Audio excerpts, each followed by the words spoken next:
She was meant to be unnoticed, just another face in the background, another pair of hands to clean the floors and buff the silver before the proper guests came. She wasn't on the list, at least not the kind that people like Harold Whitemore cared about. Not the guest list for the garden party with senators and socialites in pinstripe suits who shook hands as if they meant something. But somehow, one night, everyone's attention found its way to her, not because she made a scene, not because she complained, but because she entered a room that wasn't hers with quiet dignity, a borrowed emerald green dress, and something money couldn't buy, pride. And then what? It wasn't dramatic, it wasn't loud, but it rearranged everything. Have you ever witnessed someone walk into a room and alter the whole mood simply by being completely themselves? No big words, no attempt to show off, just presence. That's what Loretta possessed, even though no one was expecting it, least of all Harold. You see, this wasn't simply another charity gala or cocktail party. This celebration, it was an experiment, a hidden joke behind the scenes, the sort of joke some individuals play when they believe authority allows them to be ruthless. But when Loretta showed up on the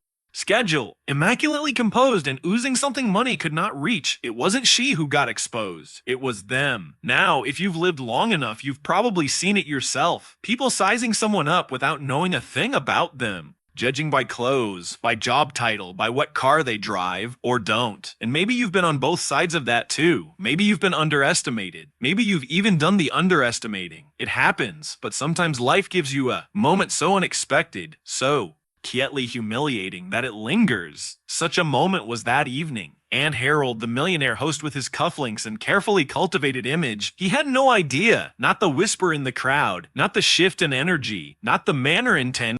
Which actual human beings, came to realize that the most elegant heart at the party was not the one wearing pearls or shiny shoes. It was the one who'd been originally contracted to sweep the floors under their feet. And what then if the joke doesn't quite land? And the individual you attempted to belittle stands taller than anyone else in the room. What happens when someone reminds you, without saying a word, that character will always shine louder than cash? This is the story of a woman who walked into a world built to overlook her, and walked out unforgettable. It's quiet, it's powerful. And by the end of it, you just might find yourself thinking a little differently about who we celebrate and why. You won't believe what started as a simple joke turned into a moment that would change an entire room full of powerful people, and one man in particular, forever. Harold Whitemore was a name that held value in corporate circles, a millionaire several times over. He was the owner and CEO of Whitemore Innovations, a high-tech company famous for creating software that most people couldn't even pronounce, but everyone used.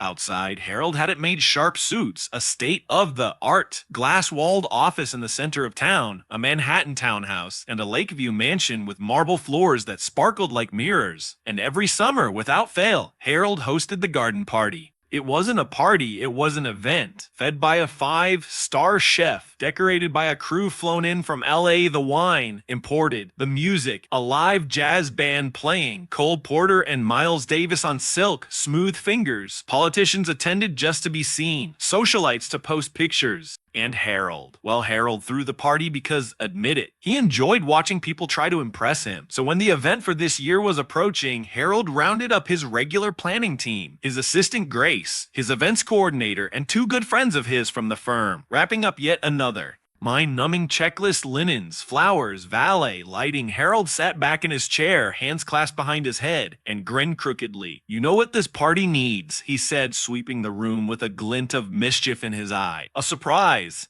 Grace, accustomed to his drama, raised an eyebrow. "What sort of surprise?" Harold smiled. "Something the guests would never suspect. Something humorous." He paused as if the thought had just occurred to him. "How about Miss Loretta?" The room fell silent. "You mean the housekeeper?" Grace asked hesitantly. Harold smiled. "Yes, the one who sings gospel melodies while she mops the lobby. Invite her. Let's see her attempt to socialize with senators and CEOs. It'll provide the crowd something to talk about." One of his business associates chuckled inaudibly, but Grace didn't grin. "Are you serious, sir?" she questioned, not sure if this were another one of his theatrics or a challenge.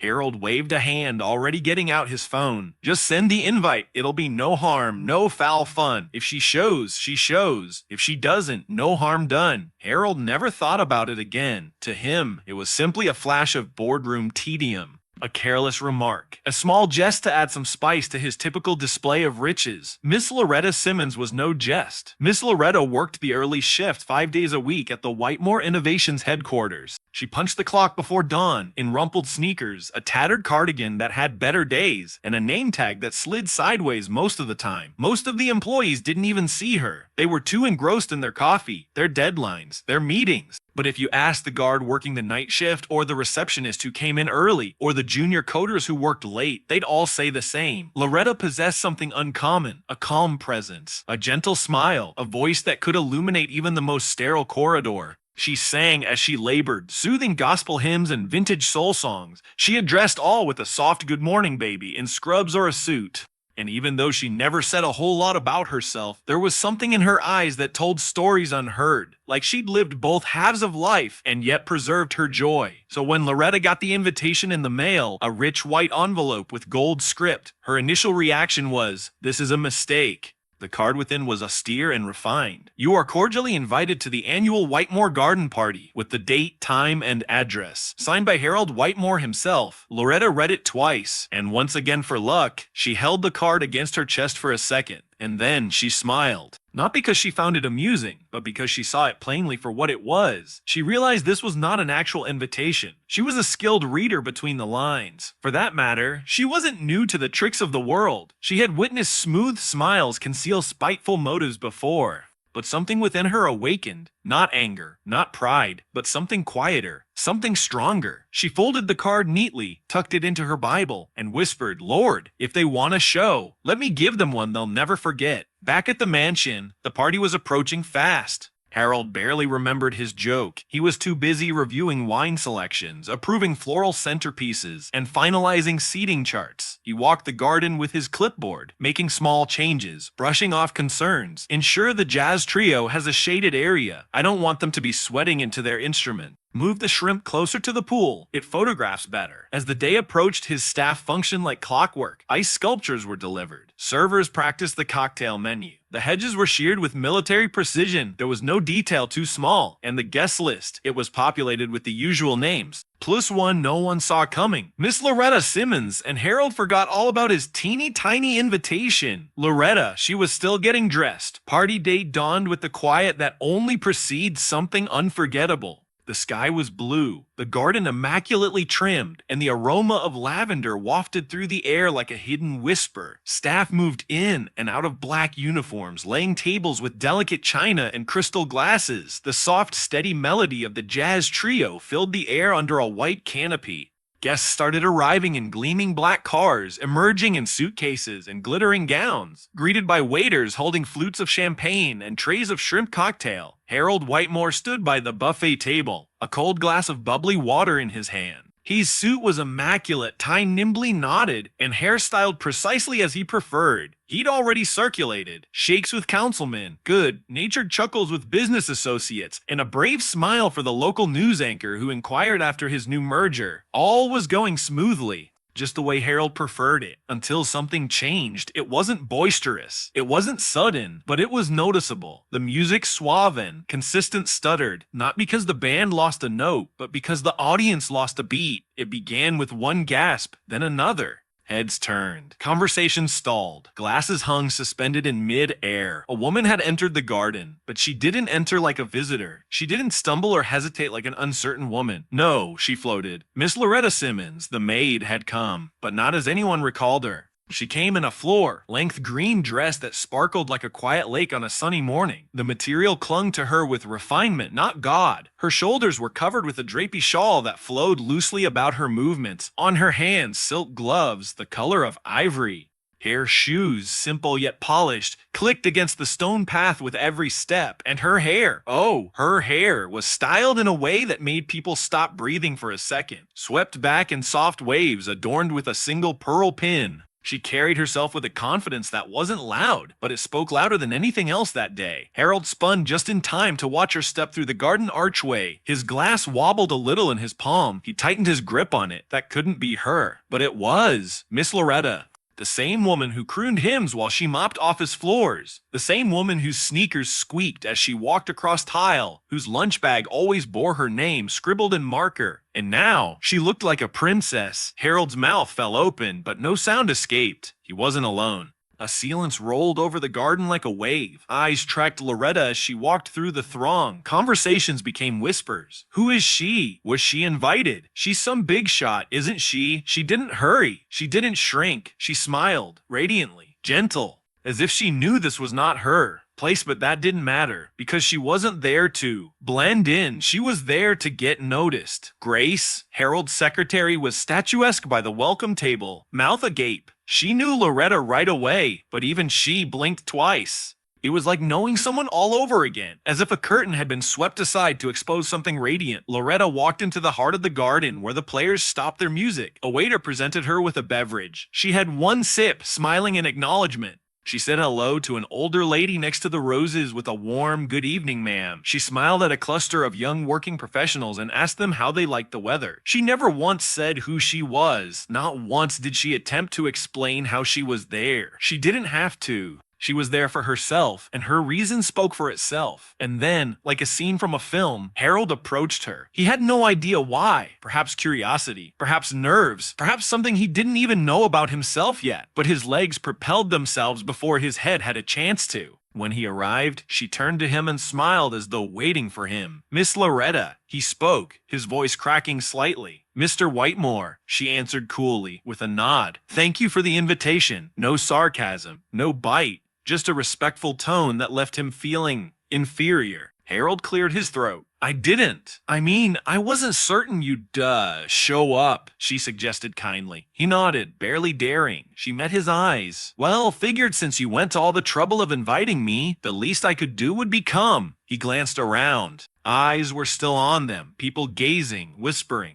And for once in life, Harold Whitemore, the man who threw the most buzzed about parties, the man who tended to command the room, was the one who was at a loss for words. Before he had a chance to say anything else, someone came over. "Loretta," a voice called behind them. Both turned to find Senator Billings, one of the most powerful names in the state, approaching her with a broad smile. "Loretta Simmons. I thought that was you," the senator said with a smile. "Still dressing the rest of us down, I see." Loretta laughed. "You're too kind, Senator." Harold stared between them, amazed. "You two know each other?" he asked. Senator Billings nodded proudly. "This woman saved my sister's home a few years ago when the bank was about to foreclose. Found her legal assistance, raised money, coordinated volunteers. Never forgot her for it." Harold blanched. Loretta smiled once more, gracefully, humbly, and moved to Harold. "I'll just take myself a seat," she said quietly. "Don't mind me. I won't be underfoot." She left him standing there, heart pounding, mind reeling. For the first time in years, Harold Whitemore had a realization too. This party was no longer about him. And Miss Loretta Simmons, she hadn't merely appeared. She had arrived, with purpose, with dignity, and a presence nobody could ever forget. Folks didn't know what to do with her.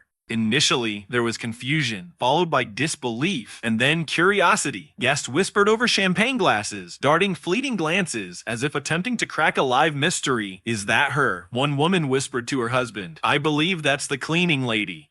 "From the office," he answered, still gazing. But they couldn't be certain. The woman floating through the garden wasn't anything like the Loretta they believed they knew. She wasn't walking hesitantly. She wasn't holding on to the periphery of the group, attempting to blend in. No. Miss Loretta. Lie! Miss Loretta walked as if she were exactly where she was meant to be, as if all this garden party had been given in her name and the rest of them merely privileged to attend. Her stance was upright, her smile lovely, and her eyes kindly but intent. She greeted individuals with the sort of poise that can only be born of profound inner self, confidence, not wealth nor standing, but dignity of something more. A woman standing close to the fountain cocked her head. "That's Miss Loretta," she whispered. "But she's beautiful, always been beautiful." Another chimed in readily. Some people just didn't realize it until tonight. Loretta didn't appear to hear the murmurs, or perhaps she had, and elected to rise above them. Either way, it didn't faze her. She moved through the crowd with dignity, giving a friendly nod to each person she met eyes with. She even addressed the mayor's wife by name, inquiring politely about her most recent charity efforts. The woman blinked. "You recall that?" Loretta smiled. "Of course. I assisted with your coat drive last winter." That took the woman aback. Most individuals couldn't remember her name, but Loretta could, and she recalled specifics. They began leaning in closer, not to criticize, but to understand. Harold, seated across the garden, stood motionless. He was used to being in the limelight. He knew how to take a room, but this evening, the focus had moved on and there was nothing he could do to bring it back. He had not intended for this. He didn't know she would be coming, and he definitely didn't anticipate that she'd have the room in the palm of her hand the way she did. A couple of his co-workers shot him suspicious glances. One of them raised an eyebrow in a "what were you thinking" kind of way. Harold fidgeted with his cufflink and cleared his throat. It was just a humorous invitation, he grumbled to the universe at large.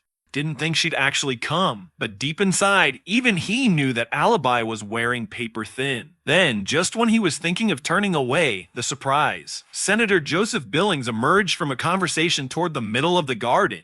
A grizzled politician with a great memory and a louder-than-life laugh. He strode across the lawn with determination. He walked right past Harold, no nod, no hesitation, and strode directly to Loretta. "Loretta Simmons," he exclaimed, eyes aglow. "Is this really you?" Loretta turned, her smile real, not shocked, not contrived, just warm, familiar. "Been a long time, Senator," she said. The senator laughed and wrapped both of his hands around hers. "I'll be," he said, shaking his head. "You haven't aged a white. Still moving like a queen, I see." Loretta smiled just a little. "You're too kind." "No, ma'am," he replied, his eyes sparkling. "I never forgot what you did for my sister. That bank had her house in their sights, and you intervened when nobody else would. You coordinated that fundraiser, got her a lawyer, gave her a way to breathe again." A couple of nearby guests who had been affecting not to listen leaned in closer. Senator Billings went on, "My family still reminds me of you. Every Thanksgiving, every birthday, you gave us a hand when we had nothing." Loretta's voice was even, but her eyes glistened a little. She was a good person, just needed a helping hand. That's all. The whispering had ceased by now, for there was nothing left to whisper. The truth stood there before them, wearing emerald green, sparkling like the morning sun. This wasn't the cleaning lady. This was a woman with history, with depth, with a legacy that extended far beyond office cubicles and mop buckets. And now, every eye was on her. Harold experienced something strange lift in his chest. Regret, perhaps, embarrassment, absolutely, but also something he couldn't quite define. He recalled all the times he'd walked by Loretta in the office corridor without even looking up, all the days she quietly worked amidst them, unseen and unthankful. He recalled the joke, the stupid, careless joke that led to all of this. Now she was in the middle of his garden, greeting senators, being remembered for kindness while he was on the sidelines. Visitors gradually started to make their way to her, one at a time. An author asked her what book she was reading lately. A retired judge said he recognized her from a community event years ago. Even the band leader tipped his hat and said, "Ma'am, you've got the whole room standing still." Loretta didn't brag. She didn't gloat. She simply received their kindness with grace. And somehow, in doing so, she made everyone else feel more dignified just by being near her. Harold remained rooted in place, watching, processing, and, to the surprise of his life, learning. It turns out, Loretta Simmons was more than just a cleaning lady. That's what everyone thought when they could see her rolling a mop bucket down a hallway, or hear her humming under her breath in the stairwell. Most barely gave her a second glance. She was quiet, she was kind, and she never sought the limelight. But there in the center of that garden, wearing green and with the city's rich elite, a different Loretta had made an appearance. One that had people stopping, staring, and wondering, who is she? Exactly, the truth. Loretta was once the founder and director of a tiny nonprofit that supported single mothers in getting back on their feet. Housing support, employment training, childcare, assistance, she gave her all to it. She wasn't merely the face of it. She was the hands and feet, the woman writing grants at midnight. The one waiting in grocery lines with mothers who had exhausted their food budget. The one taking calls on holidays. At that time, the people in her neighborhood referred to her as Miss Loretta, the fixer. Because if you were having a problem and nobody else would assist you, you could always rely on her. She possessed that. Talent, not the gift of assembling resources perhaps, but of leading people to believe in themselves once more. But life, as is so prone to do, pitched her a storm for which she was unprepared. It began with a poor investment. A man she trusted had her invest her savings in a new development housing project. promised it would double the impact, told her it was the next step forward. But when the deal collapsed and the company went out of business, she lost everything. Savings, reputation in some quarters, even the ability to keep the nonprofit operating. About the same time, her mother fell ill. A slow, drawn-out illness that leached what little money Loretta had left emotionally, physically, financially. She sold her car, lost the apartment. She scaled back, borrowed as she could, and ultimately took on a cleaning job in order to make ends meet, not because she was unqualified. Not because she lost hope, but because losing hope was never an option for her. She accepted the position at Whitemore Innovations in silence, arrived early, worked late, mopped the same glass doors, and cleaned the same floors she used to pass while wearing heels and carrying files of grant applications. No one was aware of her history. Because Loretta never shared it, she didn't wear her struggle as a badge of honor. She didn't drop hints or pursue sympathy. She just worked, kept her head held high, and sang those same sweet hymns she used to hum setting up shelter rooms for new mothers. That green dress everyone gawked at.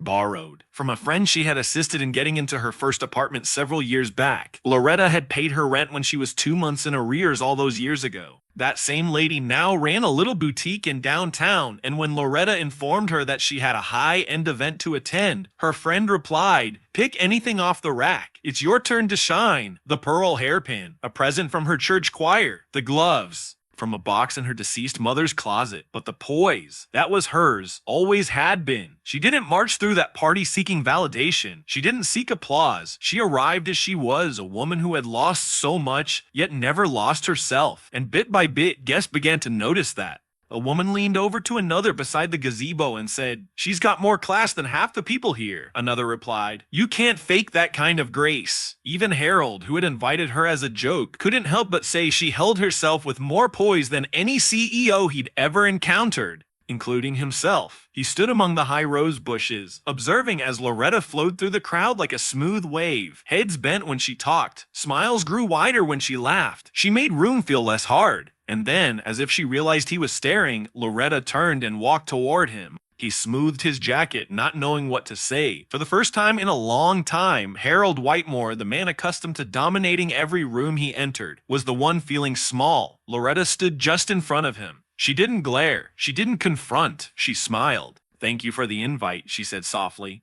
Her tone wasn't sarcastic. There was no bitterness there. It was genuine. But her eyes, those eyes, held more than words. A quiet strength, a wisdom, and maybe a knowing. As though she was acutely aware of what the invitation had been meant to be. As though she understood the precise nature of this evening's intention. And yet, she arrived anyway. She stood tall, spoke gently, and conducted herself like a woman who didn't have anything to prove, but everything to give. Harold opened his mouth, then shut it again. He didn't have anything to say. What was he supposed to say? He nodded. It was small, but it was the most sincere thing he'd done all night. And Loretta, with a serene smile, turned and walked back into the crowd, leaving behind not only a changed man, but an entire room of people who were quietly reconsidering everything they'd ever assumed, because now they knew Loretta wasn't merely a woman in a lovely dress.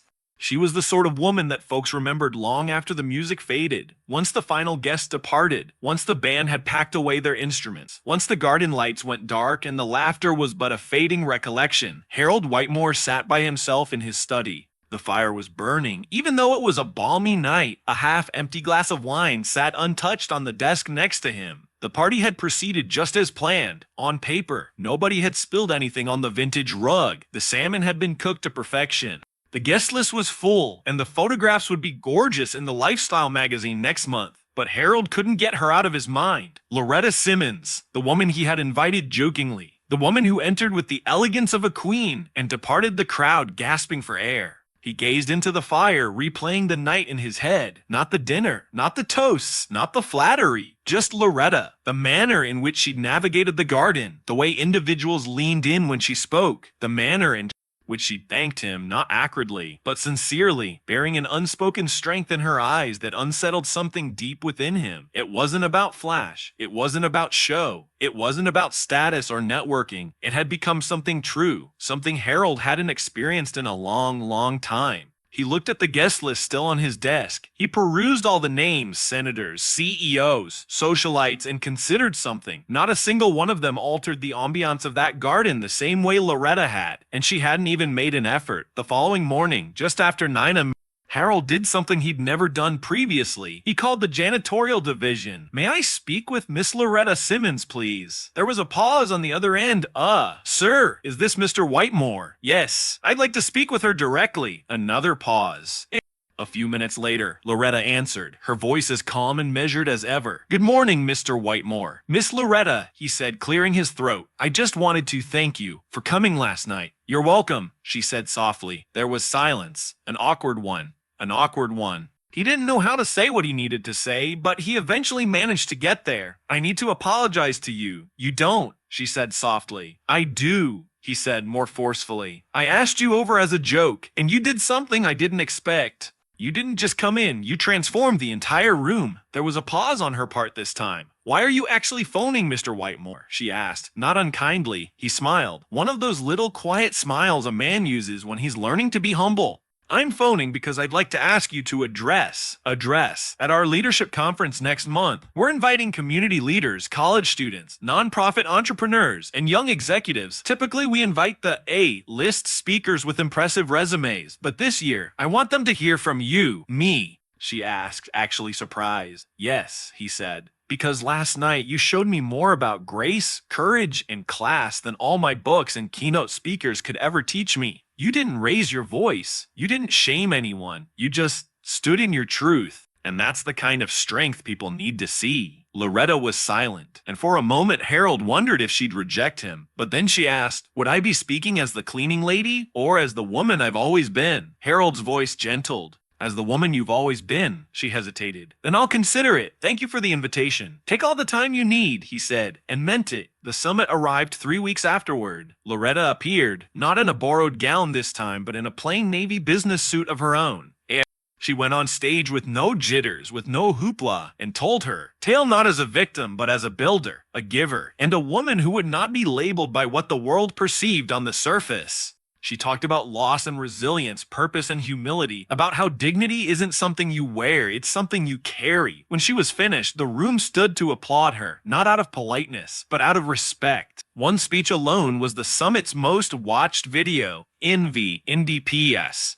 It was shared online with titles such as "The Woman Who Changed the Way I Think About Leadership and More Life," "Changing Wisdom in 10 Minutes Than Most TED Talks." And from that day on, the world was different. Harold's firm started investing in community-led organizations, not for the publicity, but because it was the right thing to do. His garden parties, no more velvet ropes, no more superficial guest lists. Instead, he invited teachers, nurses, small business owners, volunteers, people with heart, not titles. And as for Harold himself, something within him softened. He no longer hurried by people in the hallway. He began greeting the cleaning crew, the mailman, even the security guard with a simple good morning, not out of guilt, but out of growth, because one woman had reminded him that class is not purchased, it's lived. And as for Miss Loretta, she was never again referred to as just the cleaning lady. Not because of the dress, not because of the speech, but because she reminded everyone who she really was. A woman of strength, of grace, of quiet power. A woman who walked into a millionaire's joke and walked out a queen.